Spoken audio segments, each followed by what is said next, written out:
As we are moving into what seems like the final week of August, there's a lot of stuff to still kind of talk about and get some thoughts around some other Hurricanes writers and get their thoughts on everything that's going on around the Carolina Hurricanes. We got Cory Lavalette on, and I'm so excited to have him on to talk about this on a Monday edition of Locked On Hurricanes.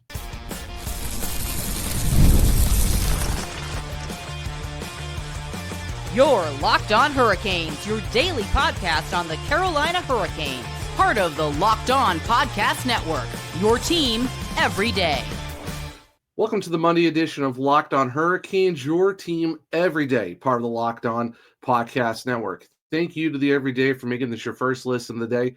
5 days a week, Monday through Friday, talking everything about your Carolina Hurricanes. This episode is brought to you by Monarch Money. Take control of your finances with Monarch Money. Use code LOCKEDONNHL at monarchmoney.com for 50% off your first year. I'm your host, Zach Martin.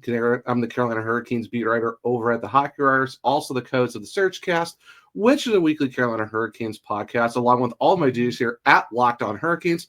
But today we have a very special guest. He is the senior editor at the North State Journal, also does the Canes beat over there, of course. He's the Carolina chapter head at the Professional Hockey Writers Association and does the weekly covering the Carolina Hurricanes with The Athletic. I am super excited to have Cory back on once again. Cory, how are you doing? And thank you for taking the time to talk to me today about the Hurricanes. Doing well. Got my lawn mowed today. We're in good shape. So and it wasn't too hot. So yeah, not too bad. If it had been a 95-degree day, I probably would have looked beaten down a little more. Yeah, no, totally understand. Yeah, we've been getting I think it rain almost every day here for the last 3 weeks in South Carolina. So I totally understand. I'm trying to find time to get it done before we get more rain this weekend. So it's just trying to fight the heat in between all of our monsoon rain showers. But it's been a little crazy for sure. But so for this episode, everyone who's listening or from the YouTube side, things you see on the side of the screen are bullet points we're talking about. We're going to talk about Nikolaj Ehlers in the forwards, the defense with Pyotr Nikishin, all those guys, and then the goaltending and more. Of course, we're going to get Cory's thoughts on it. So, Cory, I wanted to ask you, with the big, signing of Nikolaj Ehlers, because everyone talks about every year, it seems like in the offseason, through the season, and even going to the playoffs, that the Hurricanes need that top six scoring. And they got Nikolaj Ehlers, who a lot of people view as that guy that can help out this top six. What are your thoughts on the Hurricanes essentially finally getting that guy they've been looking for, that everyone thinks that they need? Yeah, and finally getting Nikolaj Ehlers, right? People have been talking about him as a target for the Hurricanes for years. It seems like anytime his name has come up in trade rumors, the Hurricanes have come up for him. Right. So yeah, I mean, I think you look back at the Martin Necas situation and how it was kind of square peg round hole, and I think that's a little bit of what happened to Ehlers over his course of starting his career and spending a lot of years in Winnipeg. Was he was never really valued as a top line guy, and they have good guys on the wings up there, no doubt about it. So it's understandable that he had to battle for his ice time. But I think he's a great fit in Carolina. He's going to bring a lot of what Martin Necas brought. Maybe not as fast of a skater, but still a really, really good skater. There aren't many as fast as Martin Necas, I would say. But I think, with a little more stability in his play, right? Not so much freelancing all the time, things like that. I think there's an opportunity for him to really fit in well alongside Sebastian Aho, which I think is, surely the plan here is to put him on that top line and let him finally be, solidified as a top line guy who can, play with Aho. And he gets, he and Frederik Andersen are arguably the two greatest Danish hockey players of all time. Yeah. So that's kind of an interesting dynamic of all of a sudden the Hurricanes are kind of Team Denmark here. So, it should be fun come Olympic time. I'm sure there's going to be a lot of Denmark hockey fans watching your podcast in the lead up to the Olympics, certainly.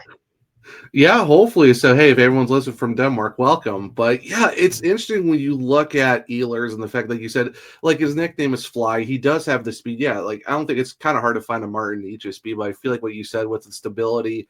And I think it almost feels like the Ehlers kind of fits this system a little bit more, where he will stay structured, but still have that finesse of, going on 1-on-4s against some other teams or find those hard angle shots. But he's also not afraid to pass the puck either. and is just not going to back pass it to no man's land and stuff like that for turnovers. And it seems like he does have a little bit more of a defensive side to his game. I'm curious to see how that plays out. Like you said, him with Sebastian Aho. Now it's just, who's his other line mate? Is it Anders Svechnikov? Is it Seth Jarvis? Like, what do you think? Like, who do you think that the Hurricanes might slide over to that first right wing position if they kind of try to figure out who that third guy is going to be on that top line with Ehlers and Aho? I mean, I really think it's going to come down to what happens the line below them, right? Mm-hmm. Like, we're going to go into this camp, and I think there's going to be a whole different dynamic as to who could potentially be that second line center. I've talked about it plenty, written about it plenty, that, Seth Jarvis and Logan Stankoven are probably both going to get a chance to play some center and see if either of them can be the second line center that, frankly, Jesperi Kotkaniemi hasn't been able to be. Kotkaniemi got stuck in a bad situation. He's probably not a second line center. He's also not a fourth line center, but no team is as entrenched at third line center as the Hurricanes with Jordan Staal. So I think it's going to come down to what happens on that second line. If Seth Jarvis wins that job and moves to the middle, then obviously you open up Andrei Svechnikov on the top line, and that has to me, that has the chance to be a really, really dynamic line. And especially it adds size. If Seth Jarvis doesn't move to the middle, chances are he's on the top line, and it's a small line. But as Rod Brindamore has told me several times, like, hey, Tampa's top line isn't big. Kucherov, Gensel, Point is not a big line. You can drive play and win battles and win games with a small first line. So to me, it comes down to those two, Svechnikov and Jarvis, and a lot of it will just hinge on where does Seth Jarvis end up to start the season. But there's options. I think that's the thing about this team is if Seth Jarvis doesn't move to the middle, there's going to be a really good winger playing on the fourth line here. Like, unless the Jordan Staal line becomes the fourth line, which I just don't see happening. Chances are, you're going to have something like Martinuk, Staal, Stankoven on the third line, and then all of a sudden, who is on your fourth line? Is it Jackson Blake? Is it Taylor Hall? Can you keep everyone happy doing that? Yeah. So there's a lot to consider there. Yeah, I think it's going to be a lot of Biden for a lot of these guys, especially if you're looking at maybe if you're not in the top 6 or even the top 9, like you said, because if it's Stankoven third line there, you could be looking at Robinson, Jankowski, Blake as your fourth line if anything comes to that, or however that 2C plays out. And I agree with you. It's just tough with Kotkaniemi. Like, he could be a good third line center. It's just he's in a bad spot with Jordan Staal being there. And I know, with Jarvis and Stankoven, they haven't really played center mainly since juniors. I know Stankoven's been a little bit more of a center recently for the Stars, kind of for the most part. But even with Jarvis, it's like, can his shoulder kind of hold up to be a second line center? Because I know that was kind of the big contention last year was he missed 7 games. Like, do you see like his shoulder kind of giving him any issues to possibly get that 2C spot, if anything? Because that's kind of like the big thing going into the season. I don't think so. He basically told me, like, he started to wear that flak jacket kind of thing. Yeah. He had it on last year, two seasons ago.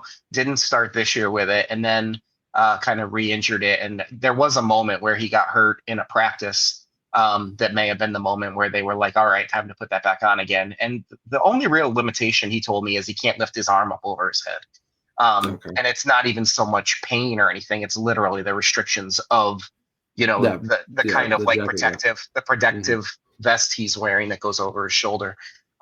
So, I don't think so. I don't think it would impact him on faceoffs or whatever. And that'll be a big thing. Rod Brindamore really, puts a lot of value on faceoffs. So can either of those guys win faceoffs? Can they muscle back faceoffs as, smaller guys? They're both smaller guys for sure. So it took Sebastian Aho a while to convince Rod Brindamore he was the center. So I wouldn't put it out of the realm of possibility that if he sees the right things, and we know specifically with Jarvis, there's not defensive shortcomings in his game. He's a really responsible player. Yeah, no, 100%. Yeah, we look at how he's come. Like, it's crazy to think he's already going into his 5th year in the league, and you've seen that progression over the years. Like, he goes from being a guy who's more offensively minded. 2nd year works on his defensive game. Then the last 2 years, you've seen becoming probably one of the most underrated 200-foot guys that can pretty much do anything. He's basically a Swiss Army knife and a spark plug to any line. So Yeah, I think if he finds a way to make that 2C spot, I think you're in good shape. If it's Aho, Jarvis, Stahl, Jankowski, I think you're looking at a pretty solid KK, 1 through yeah, 4. or KK Yeah, could or be your KK, yeah. fourth line center. There's Yeah, he could too. Yeah.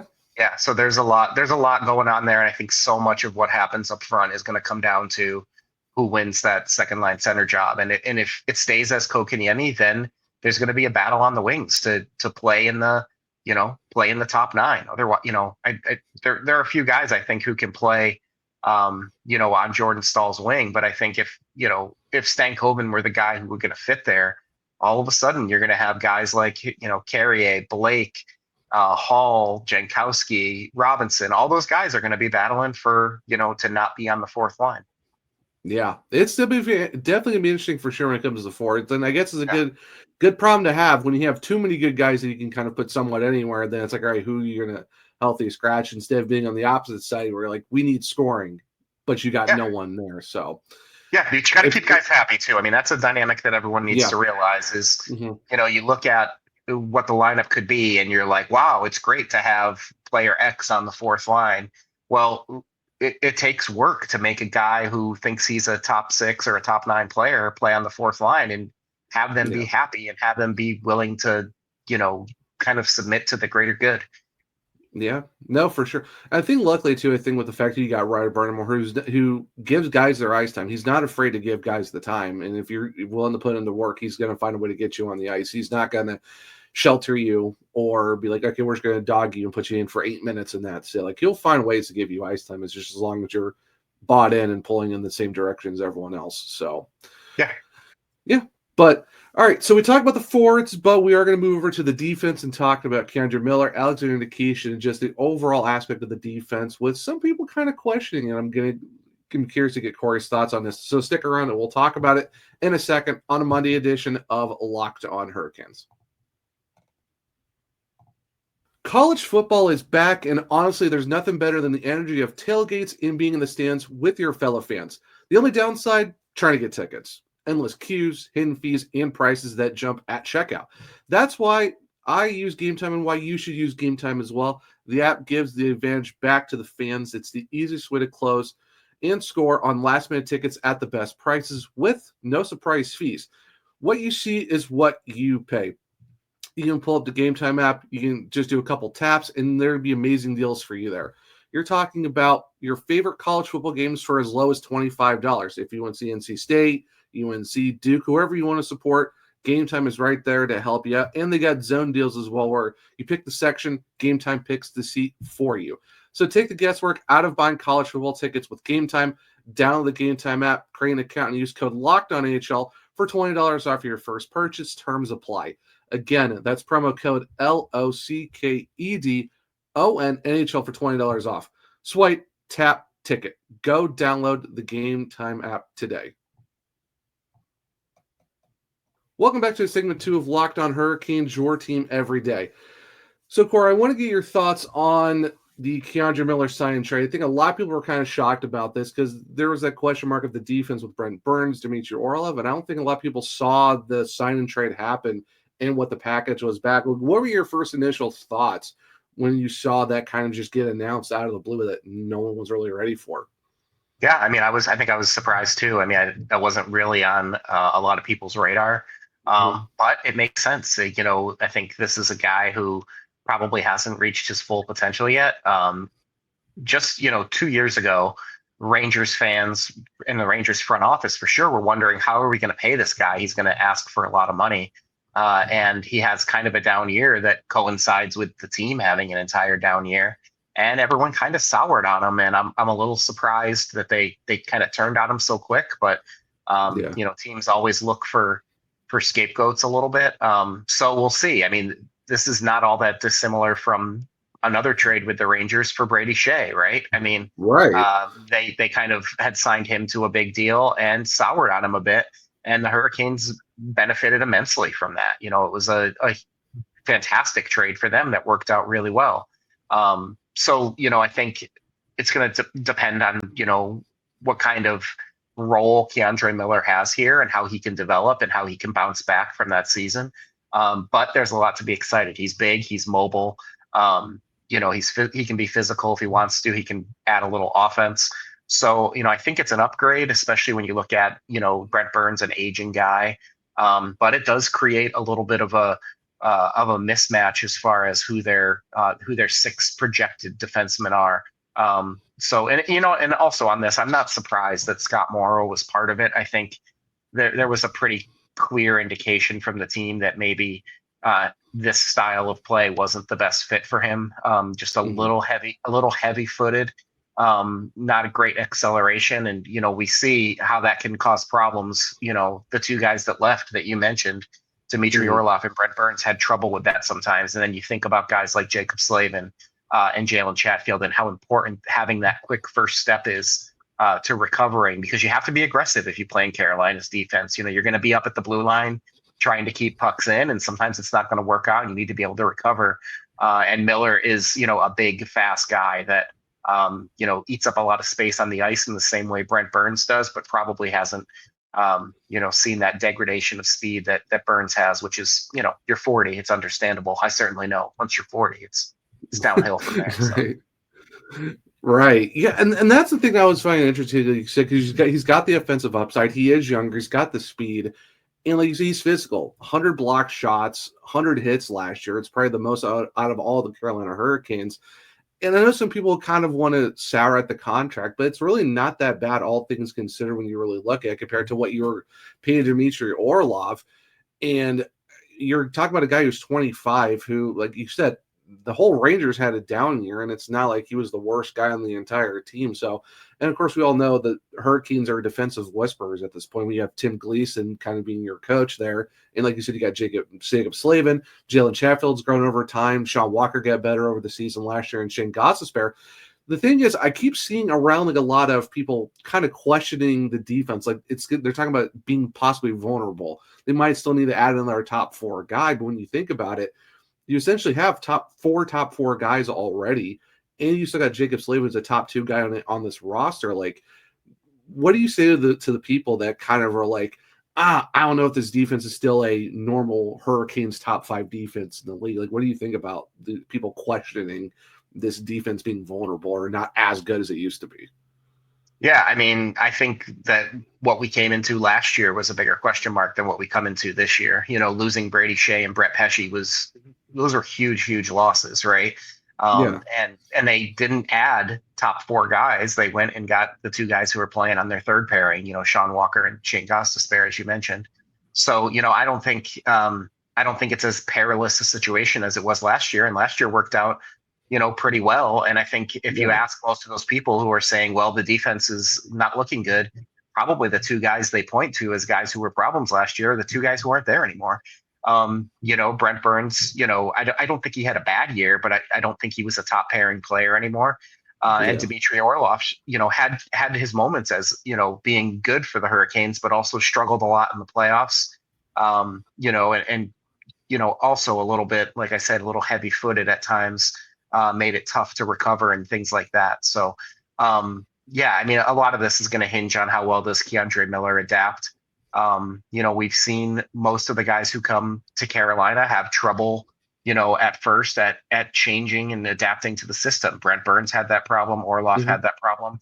I was really impressed. I had set up at the beginning of the year an entire story about Sean Walker and about how he overcame the struggles of, adapting to this team. And I talked to him early in the year and I was like, hey, can I just check in with you every week or so, every 2 weeks, and just talk about, the things you're learning as you go. And I did that. And then I got about halfway through the year and I realized this guy really didn't skip a beat. He kind of became the player. He kind of was the player he always was. He's not a super dynamic guy, but he never had those struggles, I think, that that a lot of players have had. So a big thing is going to be, how does Miller adapt to that? And then the wild card is obviously Nikishin. I think he had a really rough debut in the playoffs. I don't think a lot of people realize how rough of a debut that was, because there weren't, goals in the back of the net. But I can tell you that there was a lot of, oh my God, he's in the wrong place all the time, which led to the concern about kind of trying to force him in against Florida. And then they didn't have a choice. And he did a really good job at, adapting, and really his talent kind of shone through, right? We saw what he can do. And we didn't even really see necessarily the physical aspect of what he can do, but we know he also has a big shot, and we know he can be really, a menace out there as a hitter too. So we'll see how he adapts. That'll be the wild card. I mean, they could have a guy there that's a top 2 or top 3 defenseman on the team immediately.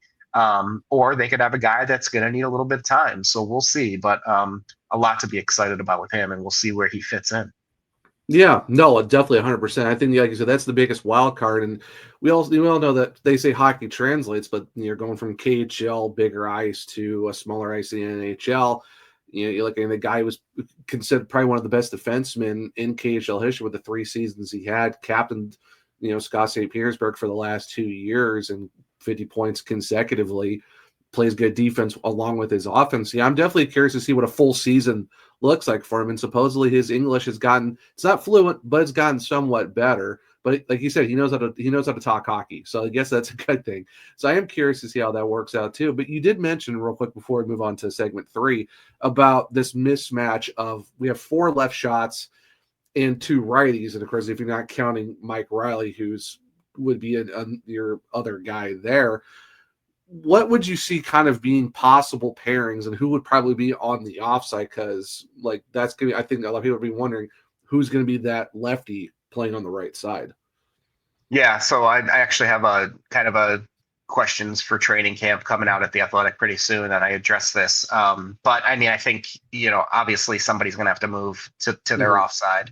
That those 6 guys that we think will be the top 6 are going to be the top 6 unless there's an injury or something. Right. But to me, it's either Shane Gostisbehere or it's Jacob Slavin. Right. And I think the question then becomes, if it's Shane Gostisbehere, who plays on the top line with Jacob Slavin? If it's Jacob Slavin, it opens up a lot more doors, right? All of a sudden, you can potentially put K'Andre Miller with Jacob Slavin, and that will give him a little bit of a safety valve to help him adjust to playing for Carolina and having the ultimate kind of safety net back there, right? Like if you make a mistake, Jacob Slavin is the best guy to have next to you to help erase it. So to me, that's the play. We'll see if it is him and K'Andre Miller to start camp. If Nikishin comes in, and I don't know that they would start the season that way, but if he has 10 games where you're just blown away by how he plays, I mean, he could have a shot to play alongside Jacob Slavin on the top pairing. But to me, the most sense is, you put Slavin and Miller together. You let Chatfield, who is the second best guy on the team at, kind of being that stay at home, make up for your mistakes kind of player. Like I talked about his speed and his ability to recover. If he plays with Nikishin, I think that's a good match. And then you can keep Gostisbehere and Walker together, and they were really good together. The other way to go would be you keep Slavin on the left. You play you play maybe Sean Walker up hit with him, as they did at the end of the year last year a little bit, and certainly in hold on to a lead situations in the playoffs.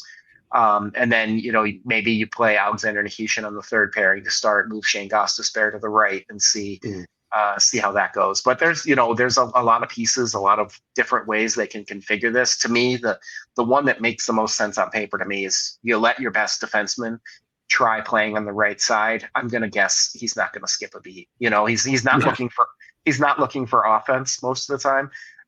So it's not really a huge concern as far as that is. And, just his ability to keep the puck in and stuff. I don't think even being on his backhand is going to be a problem. Yeah, no, if we're talking, it's Jacob Slavin just doing Jacob Slavin things, as we always hear and talk about it. If there's one guy that makes sense, it's probably going to be him. Like I said, I've talked about Gostisbehere kind of moving over to that side as well and kind of figuring it out from there. But if it's Slavin, I wouldn't even be worried about it. It's kind of a foregone conclusion at this point. That's like, all right, just let Jacob Slavin do his thing. He'll be back there somehow and stopping someone. That's how it usually goes. All right, so we're going to move on to the goaltenders, kind of get the thought on the tandem, and then whatever else kind of comes up. So stick around, and we'll talk about that here in a second on a Monday edition of Locked On Hurricanes.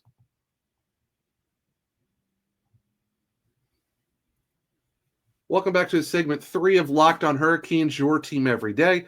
All right, so we talked about Ehlers in the offense in segment 1. Segment 2 is about Miller, Nikishin, the defense. Now let's move over to the goaltending. And Cory, I think this is probably, if it's not 2C, this is probably the biggest question mark coming into the season is, can Frederik Andersen stay healthy, and can Pyotr Kovhetkov solidify that one spot as the top goalie for the Hurricanes? What are your thoughts on the goaltending situation overall with them running it back with this tandem once again? Yeah, well, I mean, I think the first thing to consider is there weren't a whole lot of options otherwise, right? I mean, it was. The free agent market wasn't good. The two options were you re-sign Frederik Andersen, or maybe you take a run at the guy who in Anaheim that has been talked about, John Gibson, forever. The question is, are you really solving your problems there? It's a guy who also has been injured quite a bit. So and his numbers have not been good against, behind a bad Anaheim team for the last few years. So so I mean, I think, we saw what happened when Andersen came back last year, and it wasn't just a 50-50 split. It was a literal every other game they played a different goalie until they got to the playoffs. I wouldn't even ever ruled that out in the postseason had Kovhetkov not really struggled in the last couple weeks of the season. He had a really rough go of it, had his worst stretch of play during that time. So to me, I mean, is it a question mark? I mean, yes, because of the injuries. I think the good news is last year things got scary really quick with injuries and the guys they had available. And when Spencer Martin's your number one, you have a depth problem. And when you're, kind of dragging Dustin Tokarski out of the ocean and dusting him off and putting him in net, those aren't bad goalies, but at the same time, I think, not ideal for your NHL team. That's gotten better, right? We've got Tandem Primo had a great year in the AHL last year. So I mean, I think you have a little more, solid play maybe as your number 3 goalie, and a guy who can push a little bit. If Pyotr Kovhetkov has a tough time, could Tandem Primo push for that job? Now they're not going to try to put Kovhetkov on waivers and send him to the AHL. He'd get gobbled up in 2 seconds, but it'll be interesting to see how Tandem Primo, and we're going to see him at some point in the NHL. Like, somebody's going to get hurt. Chances are, you're going to need your third goalie at some point. Just about every team does. So the question is how much will you need him, right? Yeah, no, that's the big question. Yeah, because you look at his numbers with Laval last year, it was great, and then people want to talk about his Montreal Canadiens numbers, and then I want to be like, hold up, that's behind a bad Montreal team before they've recently got somewhat decent. So I would kind of take it out with a grain of salt. You do bring up Pyotr Kovhetkov and his struggles. I think it kind of started with the LA Kings game where he gets shelled for 7. And honestly, it was the team that kind of in front of him just struggled all night. Like, they couldn't score. They couldn't really stop. They couldn't stop a leak on a boat. It's what it seemed like. And I think it kind of messed with them a little bit. And too, like, they were resting a lot of guys for the last week and a half of the season. So I would even say, I've been telling people, like, take his numbers and Anderson's with a grain of salt of looking at the last couple weeks where you don't want to say they weren't trying, but it wasn't like 100% Hurricanes hockey going into the playoffs. So, like, do you think that kind of messed with them a little bit to lead to that bad stretch of hockey? And then maybe do you think that this summer has been kind of a building of a mature, like, trying to mature back into what he wants to be this upcoming season?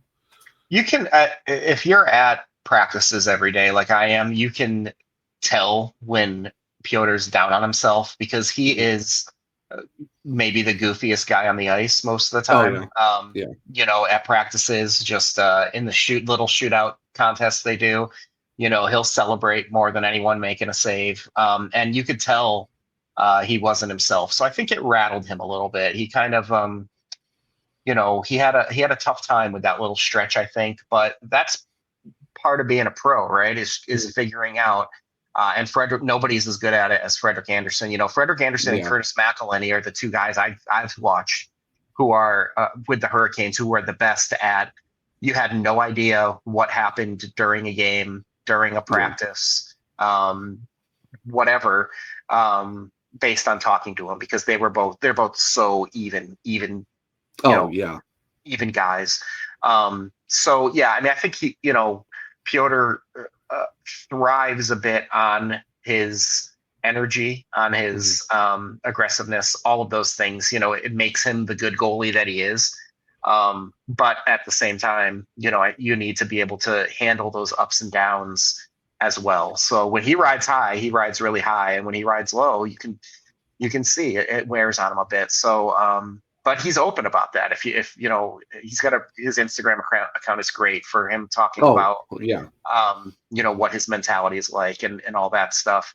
And he was pretty honest with us at the exit interviews, saying, there were, or at the end of the season, kind of saying, I thought I'd figured this all out, and I learned pretty quickly I haven't, and I don't think you ever truly figure it out, especially as a goalie. That it takes that really, really strong mentality to stay even. Something that Frederik Andersen has mastered. Now his body gives up on him a little too much, so there's give and take with both of these guys. But I think if Pyotr can kind of find that baseline, and while still letting that, in the way kind of Peter Mrazek was able to use his enthusiasm to boost his play, but also not let down moments really bring him down. Now, he's not a Vezina Trophy goalie, Peter Mrazek, but he was able to keep a baseline of play and then elevate himself, kind of by psyching himself up. So Pyotr needs to find that, and it's hard. I mean, I think it's hard for goalies to kind of be that guy, be that stable force back there. Yeah, and it definitely is tough for sure, because it's just the mentality of a goalie is so different, because everyone talks about how goalies are just weird. But I think, like you said, when you have that calming presence of Frederik Andersen, something about Freddie, it's like you always feel fine when you see him play on the ice, or just even try to talk to him. It's just he's just even killed the entire time. Like, we talked to him in the playoffs, and it's just like wasn't super high, just kind of was just him. Just tells you like how it is. And I think also too, it helps that when you got Paul Schaufelder being the goaltending coach, kind of, he's been there and done it with all the goalies that he's seen with the Hurricanes. So I think that helps as well. And for this upcoming season, like, do you think this is kind of like the pivotal year for Kovhetkov to like solidify himself as the number one? Or do you think with the fact that he has 2 years left, does he still have some wiggle room to still kind of not be on the other end of not being that guy for the Hurricanes in the future? Like, how do you feel about this season coming up for him? I mean, the hard part to me is that I don't know how many true number ones there are left in the NHL, right? There's a handful of guys that you want to hitch your wagon to. The Sorokins, I almost said Lundqvist. Anyway, I mean, I know what you're saying. Yeah, I mean, he was for sure. The Shesterkins, Dostal looks like he might be one of those guys. Dustin Wolf looks like he could be one of those guys. So I don't know if the goal should be that Pyotr Kovhetkov needs to become a Vezina level goalie. I think the big thing will be is, can he be a 1A or 1B, and that you can really rely on, that can play every other game and give you a solid performance, and not kind of ride that wave of being good and being bad. Because then when you get to the playoffs, you have to make a decision, right? You either going to lean on one guy, or you're gonna stick with the rotation. And it's never really proven to work to have a rotation in the playoffs. That doesn't mean it can't happen. I mean, Don Cherry said for a zillion years, you never win a Stanley Cup with a European captain, and who knows, what does he know? So you never want to say that that you can't win with a rotation in net. But to this point, it hasn't proven that you can. And Rod would definitely rather have a guy take the reins and run with it, certainly in the playoffs. So that's a hurdle that Pyotr's got to jump over, right? But he's an interesting guy. You talked about how Andersen brings the stability, and guys can feel confident playing in front of him. They get fired up playing for Pyotr when he's flying around out there. So it's interesting. They're a little bit Jekyll and Hyde in goal, right? With the way those two guys are. Yeah, it's that interesting dynamic where you got that even-keeled Andersen, just kind of ice in the veins, and then you got Kovhetkov, and everyone's just feeding off him, just getting fired up, and just doing the aggressive poke checks, and it works out fine, all that stuff. So, yeah, it'll be very interesting, because I know, like I said, when you look at next offseason, there's going to be a lot more options at goaltending, so I'm kind of curious to see what direction they go in terms of that. But It'll be interesting this year for the Carolina Hurricanes because now you look at everyone thought they were going to fall off last year in a transition year. They go to the Eastern Conference Final. Now they're more of a team that could be looking at. A lot of people think they could win the Metro. They could probably make another Eastern Conference Final, maybe more than that. So it would definitely be. I don't know if it's going to be the expectations it was 2 years ago or was like cup or bust, but I don't think we're going to be seeing, where are the Hurricanes at this year? But I think there's going to be some expectations for them for 25-26, just with all the offseason moves they've made so far.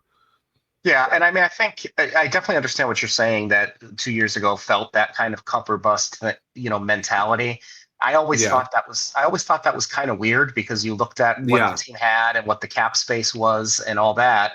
And I look at the team now and I'm like, they're kind of in the same situation. They're a really, really good team. They have cap space. They're going to have cap space in the future. There's always going to be opportunities for them to improve because they've managed things in that sense so well.